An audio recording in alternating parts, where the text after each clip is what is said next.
Você usa uma metodologia inovadora na sua sala de aula? Que ótimo! E como você faz com a avaliação? Provas? Seminários? Neste vídeo eu vou comentar um pouco sobre a importância de que os métodos avaliativos sejam coerentes com a metodologia que você utiliza no cotidiano docente.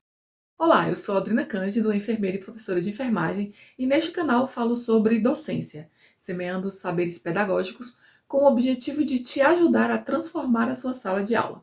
É bom ter você aqui acompanhando os conteúdos do canal, e se você ainda não é inscrito, aproveite para se inscrever e ativar as notificações para acompanhar os conteúdos que estarei postando aqui semanalmente.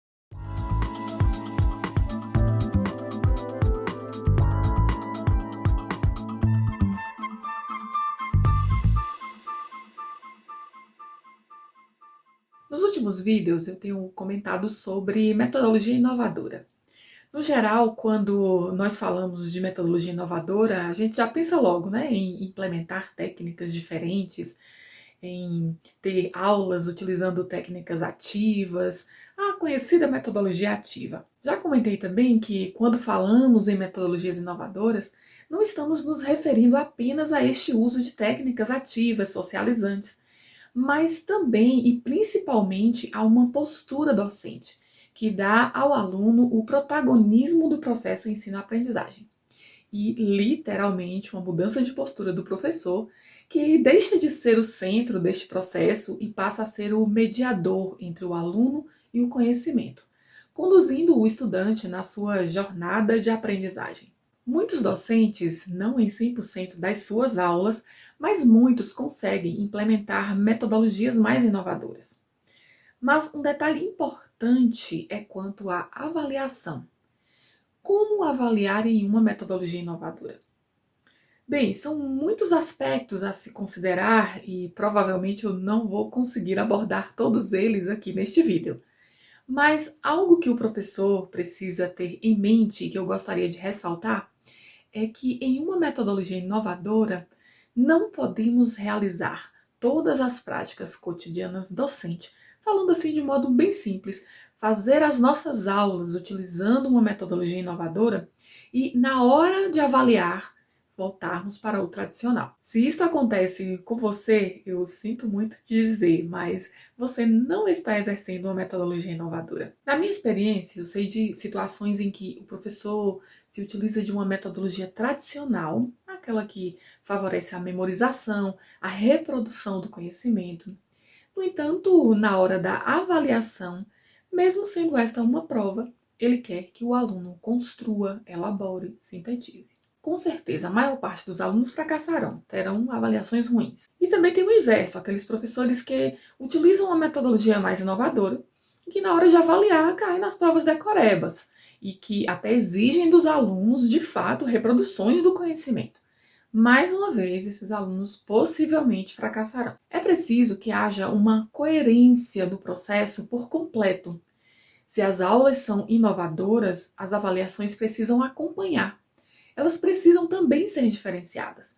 Não há como, na hora da avaliação, partirmos para as provas, muitas delas objetivas, que valorizam memorização, reprodução de conhecimentos. Não tem como trabalhar dessa maneira. Se trabalha em uma perspectiva de construção do conhecimento, as avaliações precisam também favorecer esta construção de conhecimento. Em uma metodologia inovadora, não cabem as avaliações classificatórias que vão fazendo um ranking de notas para saber qual aluno foi melhor, qual foi pior. Esse sistema precisa se modificar. E, bem possivelmente, os primeiros que precisam entender isto e modificar são as instituições educativas, que ainda seguem naquela solicitação de registros de notas de alunos. Mas, independente disso, você, enquanto professor, pode construir um sistema de avaliação em sua sala de aula, que seja coerente com a metodologia que você está utilizando e que, ao mesmo tempo, atenda essas exigências institucionais. Vou citar um exemplo. Você pode construir parâmetros avaliativos para avaliar o estudante e correlacionar este parâmetro a notas. Não é o ideal, mas é uma forma de nos aproximarmos de uma adequação da avaliação à metodologia inovadora. Você pode modificar seus métodos avaliativos. Por que sempre prova? Por que prova individual? Por que seminários? E olha que os seminários são bons nas metodologias inovadoras.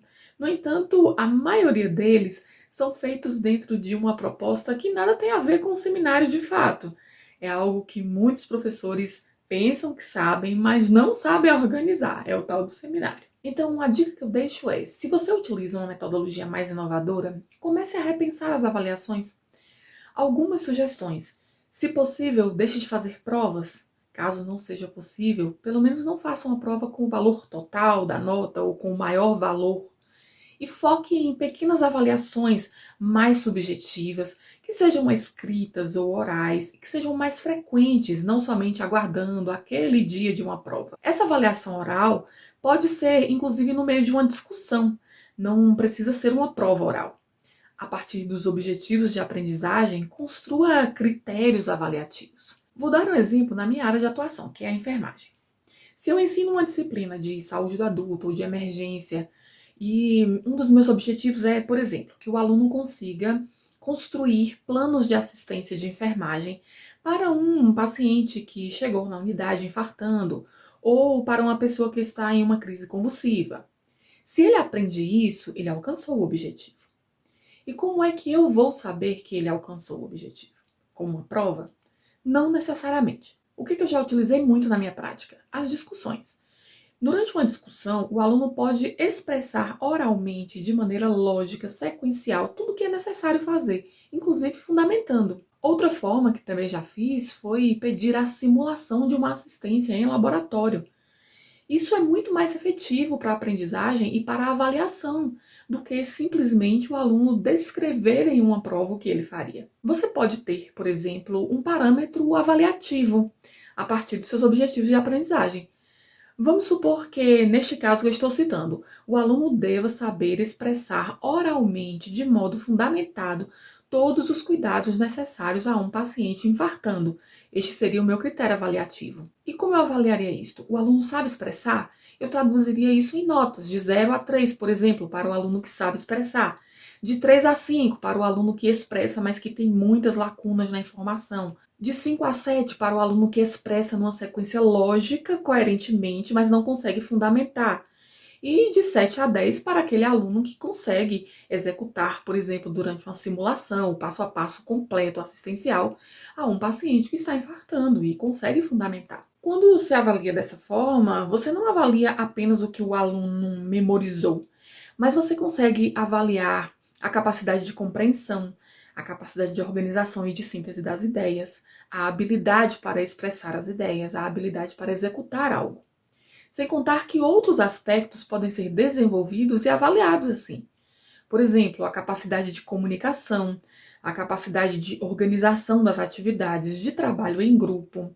Portanto, se tratando de metodologias inovadoras, não pensemos apenas em técnicas, atividades em uma sala de aula, técnicas ativas, mas pensemos na postura docente, na postura do aluno e também nas formas avaliativas, para que elas sejam coerentes com a metodologia que estamos utilizando e sejam, assim, benéficas para a aprendizagem dos estudantes. Me conte aí nos comentários o que você pensa sobre isso. Já experimentou algo assim? Que dificuldades você enfrenta ou que facilidades você sente para fazer essa adequação entre a metodologia que você usa e as formas avaliativas? Se você vivencia situações inovadoras, me conte aí a sua experiência. Eu vou gostar de saber. Então, ficamos por aqui neste vídeo e até o próximo.